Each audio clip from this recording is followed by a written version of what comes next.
Voy a tener el gusto de presentarles al académico Ricardo Juan García Cavazos. El doctor García Cavazos es especialista en genética clínica, tiene la maestría en embriología, actualmente se labora en la Secretaría de Salud Federal como director general del Centro Nacional de Equidad de Género y Salud Reproductiva. Y el doctor García Cavazos nos va a dar la oportunidad de escucharlo sobre las oportunidades de la epigenética nutricional en la salud materno-infantil. Bienvenido, doctor, y gracias por apoyarnos.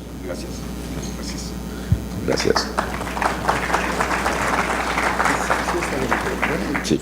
Podemos estar sentados en este gran salón, pero también hay muchos lugares en donde verdaderamente la salud se presta a tener grandes problemas. De tal manera que el Programa Nacional para incorporar una visión futurista para prevenir enfermedades crónico-degenerativas es el hecho de preparar de una manera muy fundamental a las futuras madres y padres para generar los niños y las niñas del futuro.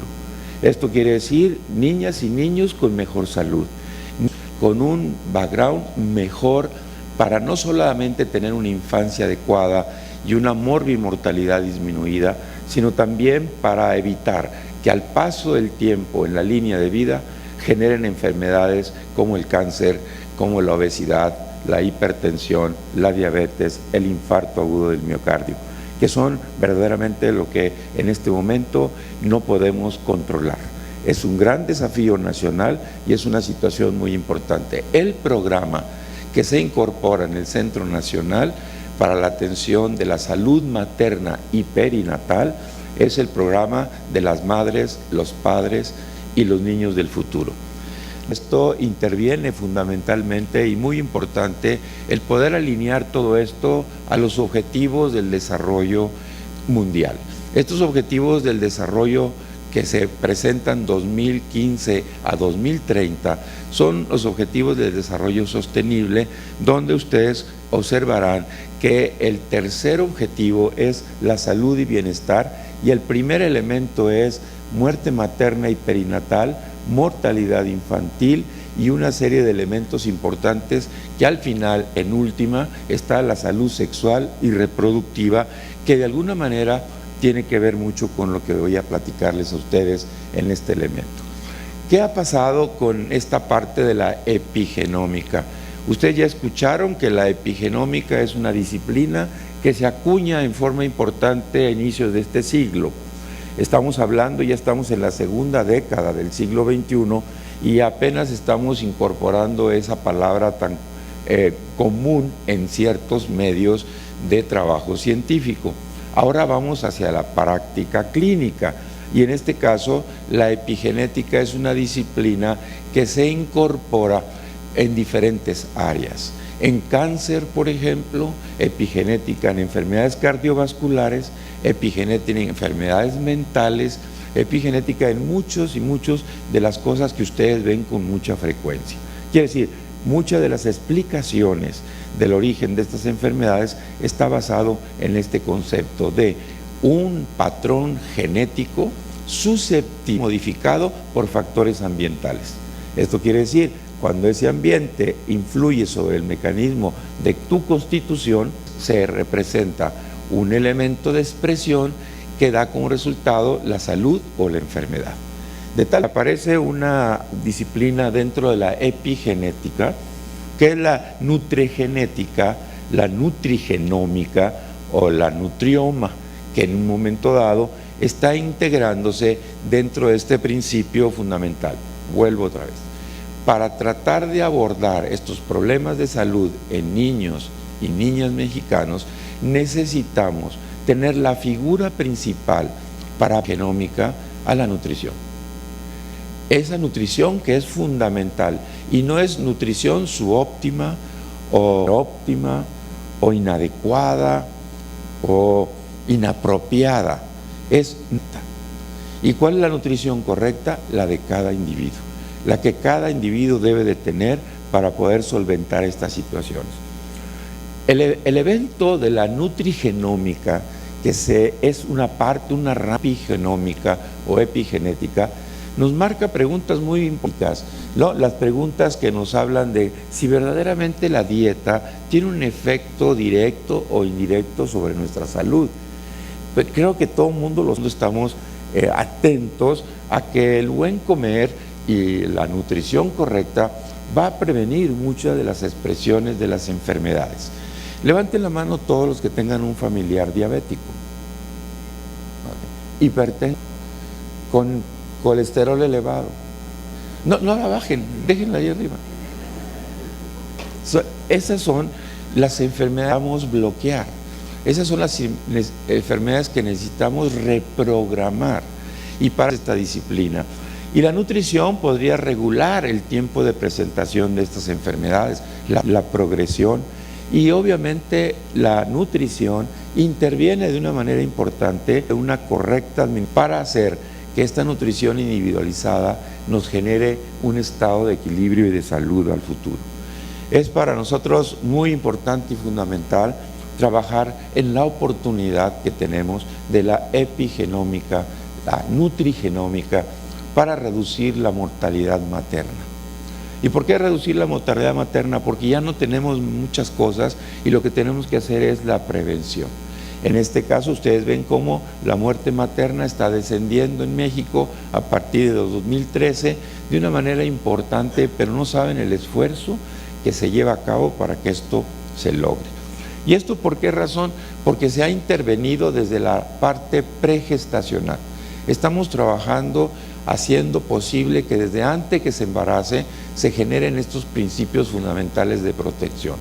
De tal manera que trataremos de llegar al 2018 con una razón de muerte materna de 30.0, que serían aproximadamente la mitad con la que se empezó en 2002, hablando de menos de 400 mujeres que fallecen por estar embarazadas. ¿Por qué? La causa de muerte son enfermedades que ya traen preexistentes: diabetes, obesidad, hipertensión, y la otra situación es la preeclampsia, y la siguiente viene a ser la hemorragia. Y todas ellas tienen que ver con la epigenética y tienen que ver con el embarazo. De tal manera que entonces en este principio también asociamos el elemento fundamental que nos trae aquí y que queremos traducir como aquella oportunidad de los niños mexicanos y las niñas mexicanas de tener una vida de calidad y sobrevivir. Y observen ustedes que siendo la muerte neonatal, la mortalidad neonatal es el principal foco de atención en la mortalidad infantil. Esto quiere decir que el 30% de las muertes menores de 5 años son en el primer mes de vida. Y de ese 30%, les quiero decir que casi el 50% de ese 30% es en la primera hora de vida. ¿Esto qué quiere decir? Quiere decir que tenemos un problema serio que resolver desde esta parte de la construcción de este programa para favorecer el embarazo, el parto, el puerperio y el recién nacido en las mejores condiciones en su programación de equilibrio. De tal manera que esto interviene en forma importante. Sería interesante reflexionar, es decir, si la epigenética, la epigenómica suena como al edema de la mitocondria, ¿no? Recordarán ustedes que pues, esto no me interesa, yo quiero ver sangre, o sea, yo quiero operar, yo quiero inyectar, yo quiero ponerle. ¿Por qué? Porque yo quiero aprender a aplicar la medicina, pero la medicina preventiva es el futuro, es tratar de prevenir, y si nuestra consulta del niño sano tiene que ser de más niños sanos y disminuir todos estos problemas. ¿Por qué? Porque sabemos que la relación importante de esto es no solamente la construcción de la genética de la población o de nuestro paciente, sino los factores ambientales que influyen sobre él y que de alguna manera cada individuo tiene su respuesta. Por eso les digo que la nutrición debe de ser individual y correcta. De esta manera vemos que dentro de los determinantes para mantener la salud y evitar la enfermedad se encuentra la nutrición como un eje fundamental de la nutrigenómica. Aquí tienen ustedes las principales causas de defunción en recién nacidos y ustedes se darán cuenta que la prematuridad, pero la prematuridad no es un problema del bebé, es un problema del embarazo. Entonces es un problema que tenemos que trabajar en el embarazo. Y ustedes se van a dar cuenta que esa prematuridad está dada por el órgano choque, que es el órgano de conflicto en el embarazo, que es la placenta. Y la placenta tiene como característica tener un origen parental, o sea que la placenta se origina del padre. Y entonces, ¿qué pasa? Pues nunca han dicho que nosotros somos partícipes. Daría la impresión de que no hacemos nada. Y les diré que es bien importante, porque todas las complicaciones del embarazo, el parto y mucho del recién nacido son de la placenta. Pero nunca atendemos al hombre, porque esta igualdad de género es solo retórica política, porque verdaderamente la igualdad de género radicaría en trabajar con el hombre y la mujer como madres y padres del futuro, de tal manera que evitaríamos la prematuridad, el bajo peso al nacer, el sobrepeso y muchas de las cosas que suceden como la preeclampsia, eclampsia y muchas otras complicaciones del embarazo, restricción del crecimiento intrauterino. ¿De quién depende todo eso? De la placenta. ¿Y quién origina la placenta? El varón. Tan es así que nosotros como varones tenemos la característica de tener un cáncer testicular que es el coriocarcinoma, y el coriocarcinoma es placenta en el testículo, y no nos sentamos en ninguna sala de quirófano, simplemente expresamos el gen de placenta. La mujer tiene coriocarcinoma solo si se embaraza, y el hombre tiene un coriocarcinoma in situ debido a la expresión genética del gen para placenta. Así, el gen para embrión es de origen materno y tiene mucho que ver con la relación de los teratomas ováricos, ¿verdad? El ectodermo, el mesodermo y el endodermo ovárico, que genera ese elemento fundamental. De tal manera que nuestra situación está vinculada a muchas de estas características y priorizamos y focalizamos en la República donde es más frecuente la prematuridad, los defectos al nacimiento, donde es más frecuente el bajo peso al nacer, y entonces focalizamos y hacemos estrategias focalizadas a cada entidad federativa buscando este elemento de hacer una reprogramación mucho más eficiente en la población desde antes del embarazo. Vean ustedes esta epidemiología que tenemos, y es una epidemiología verdaderamente de terror. De terror, ¿por qué? Porque tenemos aquí, no me apareció la... No, es que aquí yo le había puesto... Aquí, bueno, no importa. En la epidemiología tenemos aproximadamente 2.300.000 nacimientos en México al año. 2.300.000. De esos 2.300.000 vamos a hacer cálculos. De estos 2.278.000 aproximadamente, de estos a la Secretaría de Salud le toca 1.300.000 más o menos, y el resto a las otras instituciones. Pero aquí, fíjense ustedes, quedan con discapacidad aproximadamente entre 150 y 200.000 bebés al año. Nacen 100.000 bebés con defectos al nacimiento. Y si calculamos en base a los defectos al nacimiento manejado por la Organización Mundial de la Salud, serían aproximadamente 600.000 niños que dan este elemento. Todos aquellos que tienen bajo peso, que tuvieron hipoxia o asfixia o que tienen elementos controversiales con respecto a los defectos al nacer.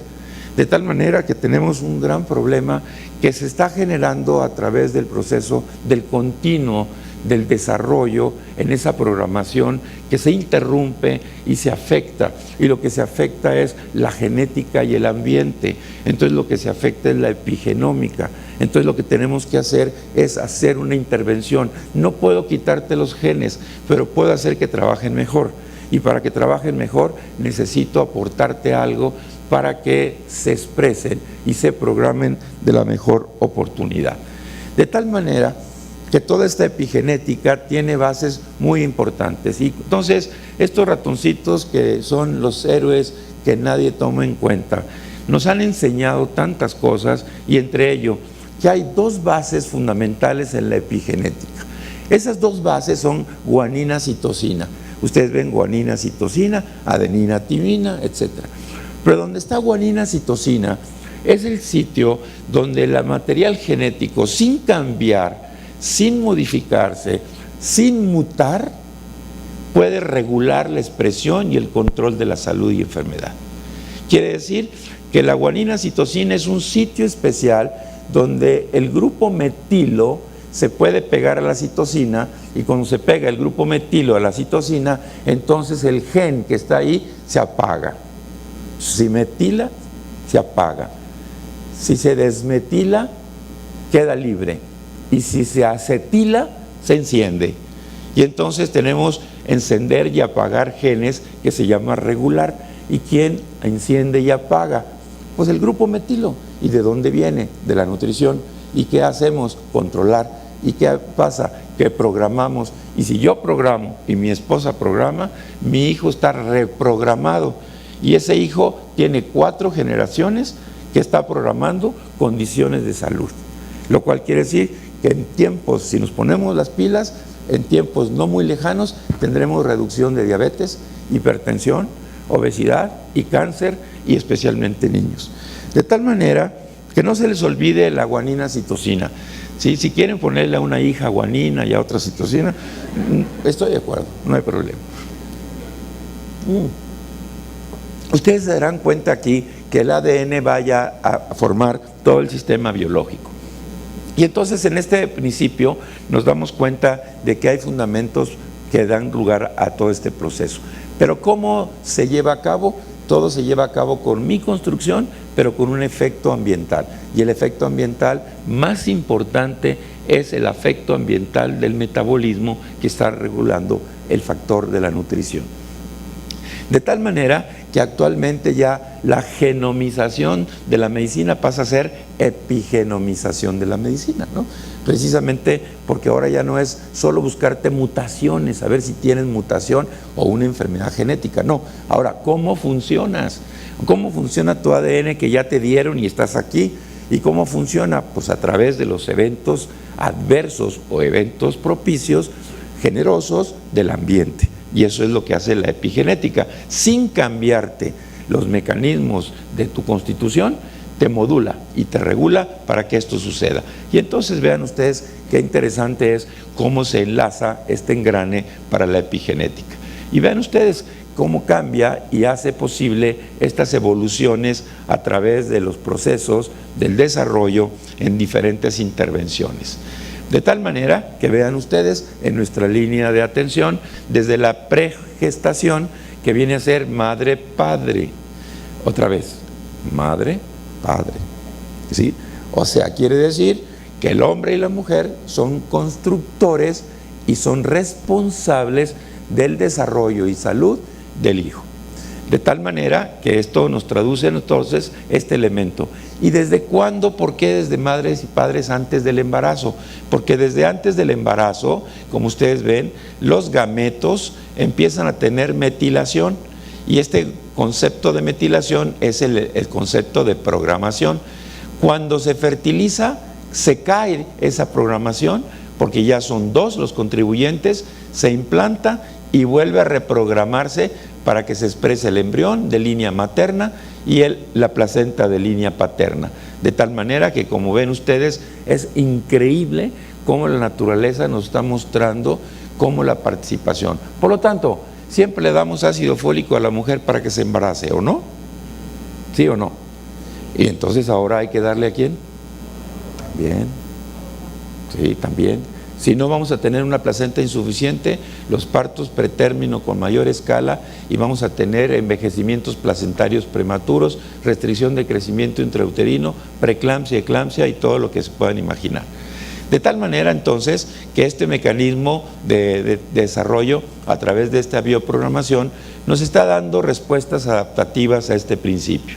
Y vean ustedes cómo la epigenética, que está vinculada a este mecanismo, traduce este elemento de control a través de la metilación para evitar todos estos problemas que dan como resultado el embarazo sano, protegido y un bebé sano a casa. De tal manera que el mecanismo controlador de esto es el mecanismo de apostarle al control epigenético del desarrollo. Esto nos ha traducido, como ustedes ya lo vieron anteriormente, el apoyar todas estas teorías que poco a poco se van siendo más plausibles. En esta programación y reprogramación no se les olvide que metilar es un fenómeno muy importante para lograr crear todo este vínculo de conceptos. De tal manera que esa programación va a ser para nosotros fundamental e importante, y esto generará disminución de enfermedades de presentación tardía en nosotros. Estos elementos que dan construcción son para nosotros muy importantes para modelar nuestra primera fase. Yo siempre he dicho que cuando se atiende al principio, el final va a ser mejor. De tal manera que si empezamos en este proceso, vamos a ver estos elementos. Creo que